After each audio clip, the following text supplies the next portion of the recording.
Hello everybody.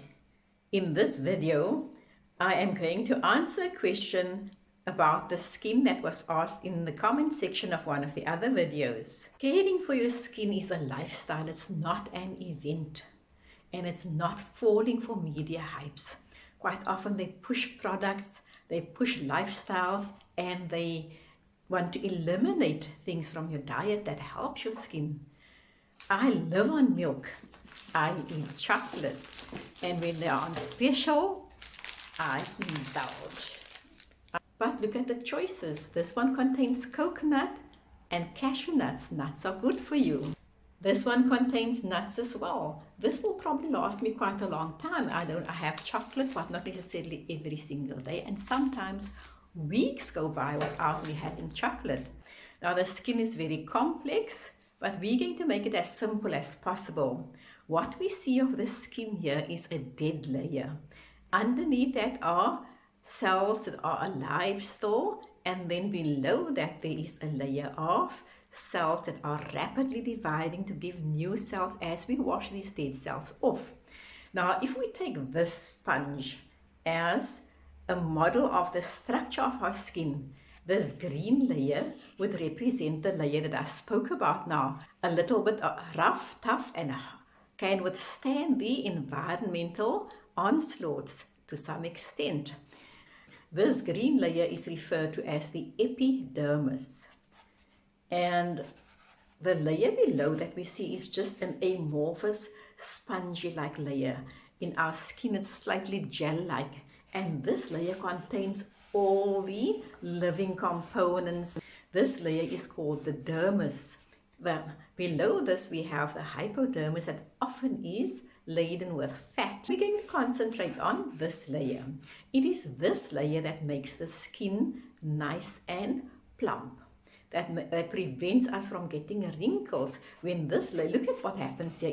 If this layer shrinks, this will have to go somewhere, and it makes wrinkles. So if we keep this layer sturdy and firm, our skin won't wrinkle, it will stay plump, and it'll look like the baby skin, like the day that we were born. Now, what makes up the skin? We have lots of components in here, but I'm going to concentrate only on one component. That component is called collagen. We have different types of fibers in the skin. We have the elastic fibers that helps us to do this. Right? We can stretch the skin, we can do different things to the skin, but the skin needs to come back to its original position and maintain its structure. And that is done by the collagenous fibers in the skin. They are the most sturdy fibers. If you've ever skinned a chicken, below that white solid layer is that slimy layer.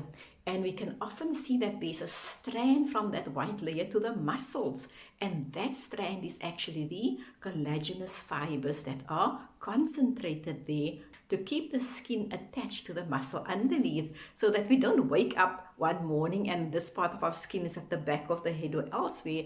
It is anchored onto the lower layers by these collagenous fibers. Now we need to take care of these collagenous fibers if we want to have a good skin. This collagen is produced by your body. I know there are claims of creams that says it contains collagen. It can go through here and penetrate this. I don't believe that though. But let's concentrate on what we can do. How can we get enough collagenous fibers? Collagen is a special protein. If we eat the right proteins, we have the components to build that collagen. But what we need for the production of that collagen is vitamin C. So we see that vitamin C plays a vital role everywhere in the body, not just the immune system, but also for building up collagen. And this layer is what keeps us safe from the environment. If our skin isn't healthy, anything will penetrate. We're going to concentrate on the production of collagen. Proteins, particularly derived from legumes, is very good. We can have our chicken and meat and whatever else. It's fine for proteins. But for those who cannot indulge too much in meat, legumes are a good alternative. And it provides us with enough amino acids to make that collagen. And if that collagenous fibers stay solid, and your skin is plump like this, You won't get wrinkles. It is as simple as that. When we look at the outer layer, there's oil glands in the skin, and the outer layer is protected by these oil glands.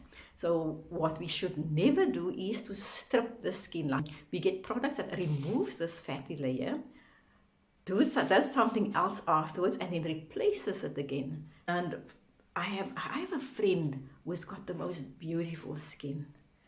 And I asked her one day, what do you do? She said, absolutely nothing. Now, what do? I cannot do absolutely nothing because I do have an oily skin. I don't buy skin moisturizers for a daily basis from anywhere. I make my own. I go into my garden, take some aloe. If there's lavender, I take lavender. I have a little bit of lavender extract or lavender oil, which you can add if you don't have fresh lavender.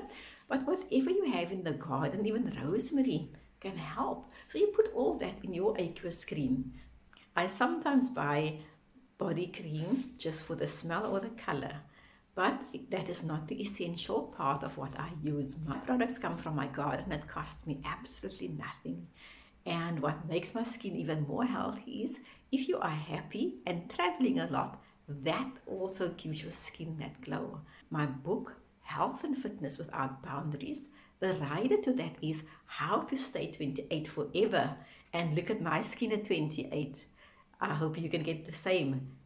Thank you so much for watching.